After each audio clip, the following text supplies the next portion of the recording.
There are two places you can start. The first place you'll start is you'll go, oh, there's a story there somewhere. Just from something you've seen in your daily life, basically, something you've observed. You go, oh, there is a story there. So that's the first place.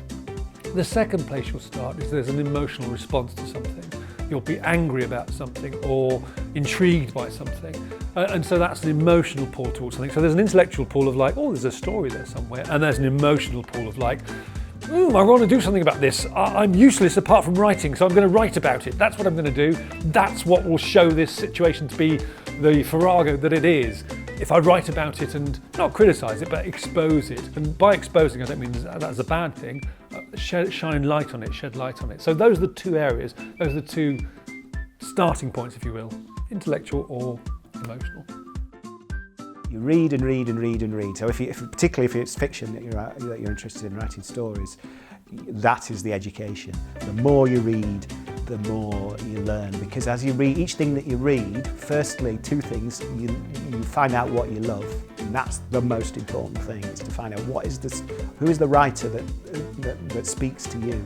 What's the kind of story that speaks to you? What's the thing that you're really, really passionate about? Not just like a little bit, but absolutely love.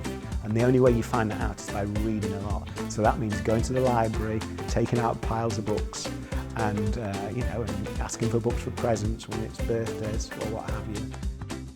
I think the biggest mistake that people make in my sector, and I'm going to limit it to being an actor, is that you will be driven into acting by passion. If you're sitting at home thinking you're going to be driven into acting by large fees from Netflix, you're in the wrong stream. But you will be driven into it by passion, and that's good. But it will just become your job, and you have to be businesslike about it.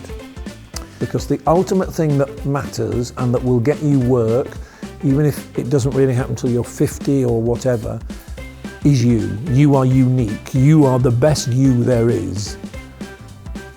Be that person and do what it takes to be that person. Don't compromise. Be you.